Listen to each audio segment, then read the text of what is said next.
안녕하세요, 뉴스반장입니다. 자, 지금 선거 중입니다. 네. 내 입장에서 같이 일하고 싶은 당대표가 있다, 없다. 하나, 둘, 셋. 그 사람이 이재명이다. 하나, 둘, 셋. 그 사람이 박용진이다. 하나, 둘, 셋. 네, 그만하겠습니다. 예. 아니 어떻게 이런 질문을 하실 수가 아, 있습니까? 그냥 해봤어요. 해달라 그랬어. 빵 터졌습니다. 같이 일하고 싶은 당대표 이재명, 같이 일하고 싶지 않은 당대표 박용진, 누구라도 그랬을 텐데요. 25일 TBS TV 짤짤이 쇼에 출연한 서영교, 박찬대 의원의 환상의 콜라보였습니다. 저도 물론 같은 생각인데요. 아니, 우리 모두가 같은 생각일 겁니다. 같이 함께 하고 싶은 당대표 이재명, 같이 함께 하고 싶은 최고위원, 정청래, 박찬대, 서영교, 장경태. 나머지는 뭐 누가 되든 되겠죠. 이번에 선출되는 민주당 지도부는 좀 달랐으면 합니다. 물론 다르겠죠. 그래서 뽑는 거니까요. 저는 오늘 당대표와 최고위원 투표를 마쳤는데요. 반드시 투표해야 하고 반드시 꼭 찍어야 합니다. 누구에게 투표하라고 말하지는 않겠습니다. 같이 함께하고 싶은 후보자에게 투표하면 될 텐데요. 이번 주말에 드디어 결정됩니다. 모두 기운내시기 바랍니다. 대통령실이 최근 내부 감찰을 벌이고 있는데요. 언론과 자주 접촉했거나 윤핵관, 그리고 윤핵관들이 추천한 직원들이 주 감찰 대상인 것으로 알려졌습니다. 외부 입단속용 감찰이거나 검찰 출신 참모들과 윤핵관 그룹 사이에 암투라는 관측들이 나오고 있는데요. 실제로 검찰과 윤핵관 사이에 전쟁이 벌어지고 있는 겁니다. 검찰 출신 참모들이 여의도 출신 행정관이나 비서관들을 정리하고 있다. 저는 그렇게 해석이 됩니다. 검찰 고위직 출신들이 특히 정치인들을 뇌물이나 받아먹는 종자들, 이런 식으로 생각하는 경향이 강해요. 사석에서 그런 말도 많이 하거든요. 저도 들어본 적 있어요. 그러니까 상당히 우습게 보고 믿지도 않습니다. 근데 지금 대통령실 주요 인사들이 검찰 출신들 아닙니까? 그 사람들이 이제 국회의원 보좌관 출신들 대선 캠프에 대선 끝나고 나서 대통령실에 많이 합류하는데, 그 사람들 때문에 지금 뭔가 빠져나가고 있다, 정보가 빠져나가든 혹은 뭐 그 사람들이 인사에 개입하고 있다, 이런 식의 빌미로 쳐내는 거다. 자기들이 대통령 참모지 평생 대통령과 함께 검찰에서 해왔던 이런 사람들은 못 믿는다고 생각하는, 그래서 대통령 참모가 아니다, 이런 생각을 갖고 있는 게 이제 이런 감찰로 이어진 게 아닌가. 이건 좀 더 두고 보면 명확해질 것 같습니다. 그렇게 보입니다, 저한테는. 더 대통령실이 검찰 중심으로 돌아갈 것 같다. 윤석열 대통령의 휴가 복귀 직후부터 강도 높은 내부 감찰에 들어간 대통령실. 사실 대통령실을 장악한 건 검찰 출신 대통령 최측근들인데요. 일명 윤석열 사단으로 불리는 이들이 윤핵관과 윤핵관이 추천한 인사에 대한 감찰에 들어간 겁니다. 감찰 대상 직원은 대략 20명 정도로 파악되는데요.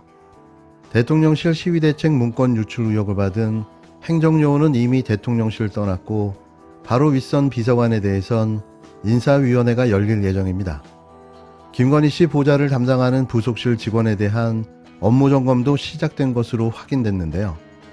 새고 있는 정보 유출을 완벽하게 차단해 보겠다는 거죠. 밀실 국정 운영으로 기조를 전환하려 하는 겁니다. 이 과정에서 김건희 씨를 보좌하던 국회 보좌관 출신의 행정관이 최근 대통령실을 갑자기 떠난 사실이 알려져 배경에 의문을 낳고 있는데요. 반면 김건희 씨가 사실상 데려온 코바나 컨텐츠 출신 직원들은 여전히 보좌 업무를 하고 있습니다. 대통령실이 감찰이나 업무 점검을 통해 내부 정보를 유출한 직원이나 김건희 씨 보좌 인력 중 최측근이 아닌 직원들을 입단속용으로 정리하고 있다는 관측이 나오는데요.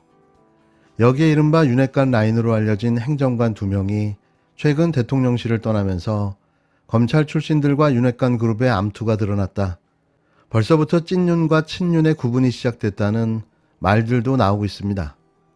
이를 의식한 듯 대통령실은 감찰은 일상적인 일이라며 특정한 의도가 없다는 점을 연일 강조하고 있는데요.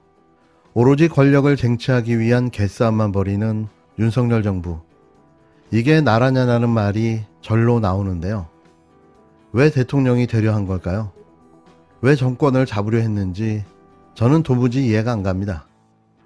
이준석 국민의힘 전 대표의 성접대 의혹 수사가 한창일 때 한 윤핵관이 검찰 고위급 인사와 접선했다는 경찰 내부 증언이 나왔습니다. 보도에 따르면 윤핵관이 여권 인사의 소개로 두 차례에 걸쳐 이 전 대표의 수사에 손댈 수 있는 고위급 경찰 인사를 만났다고 합니다. 야간 조사라도 해야 포괄일제 적용을 검토하라는 구체적 수사 지시까지 내렸다는 후속 증언도 어제 나왔습니다. 이 전 대표도 법원에 제출한 탄원서에서 윤핵관으로부터 당대표직을 물러나면 경찰 수사를 무마해 주겠다는 회유를 받았다고 폭로한 바 있습니다.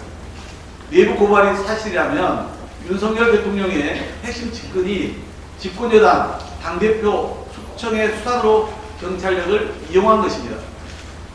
당권 투쟁을 위해 수사에 개입한 정황이 드러난 것으로 명백한 권한남용이자 국기문란에 해당되는 공권력 사유화입니다.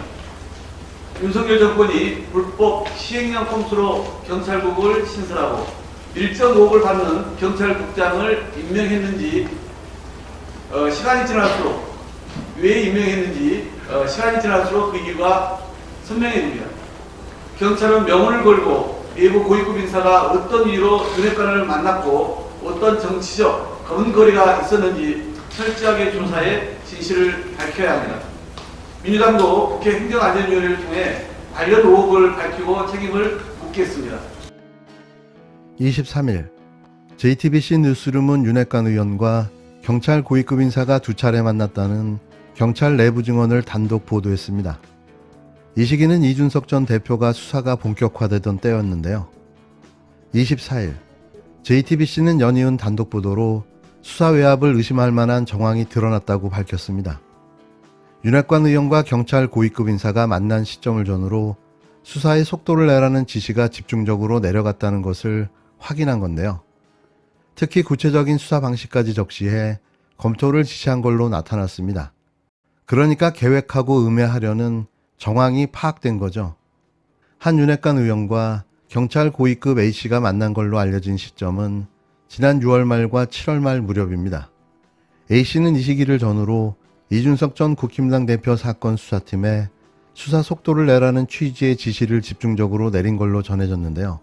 경찰 고위 관계자는 JTBC에 당시 A씨가 수사팀에 야간 조사라도 하라며 수사의 속도를 내란 주문을 여러 번 했고 포괄일제 적용을 적극 검토하라는 등 구체적 수사 방식까지 적시해 검토를 지시한 걸로 안다고 전했습니다. 실제 경찰은 이 시기에 이 대표에게 성접대를 했다고 주장하는 김성진 아이카이스트 대표를 모두 5차례 집중 조사했는데요. 특히 지난 4일 조사에선 보통 오후 4시 30분에 끝나는 구치소 접견 시간을 오후 8시로 연장해 야간 조사까지 벌였습니다. 당시 수사팀 안팎에선 이례적으로 수사 속도를 내란 지시가 자주 내려온다는 말도 나왔는데요. 하지만 A씨는 외압이 있는 사건이 아니다라며 정당한 수사 지휘라는 취지로 주장했습니다. 이런 가운데 경찰은 이 전 대표에 대한 소환 일정을 검토하고 있는데요. 이르면 이달 말, 늦어도 9월 초 소환이 이루어질 것으로 보입니다. 이제는 진짜 끝을 내겠다는 거죠. 그런데 끝이 날까요? 근데 이거는 과거에도 보면 보수 정권에서 그런 걸 뭉개는 방식으로 가다가 나중에 더 큰 폭탄 터진 경우 많았거든요. 네. 처음에 예전에 2014년, 15년 때 그때 뭐 조응천, 박관천 사건 이런 것부터 시작해서 그때 네. 나왔던 얘기가 뭡니까? 아이고 우리나라 권력 서열이 몇인 줄 아느냐, 누가 1등이고 누가 2등이고 이런 거 아닙니까? 예.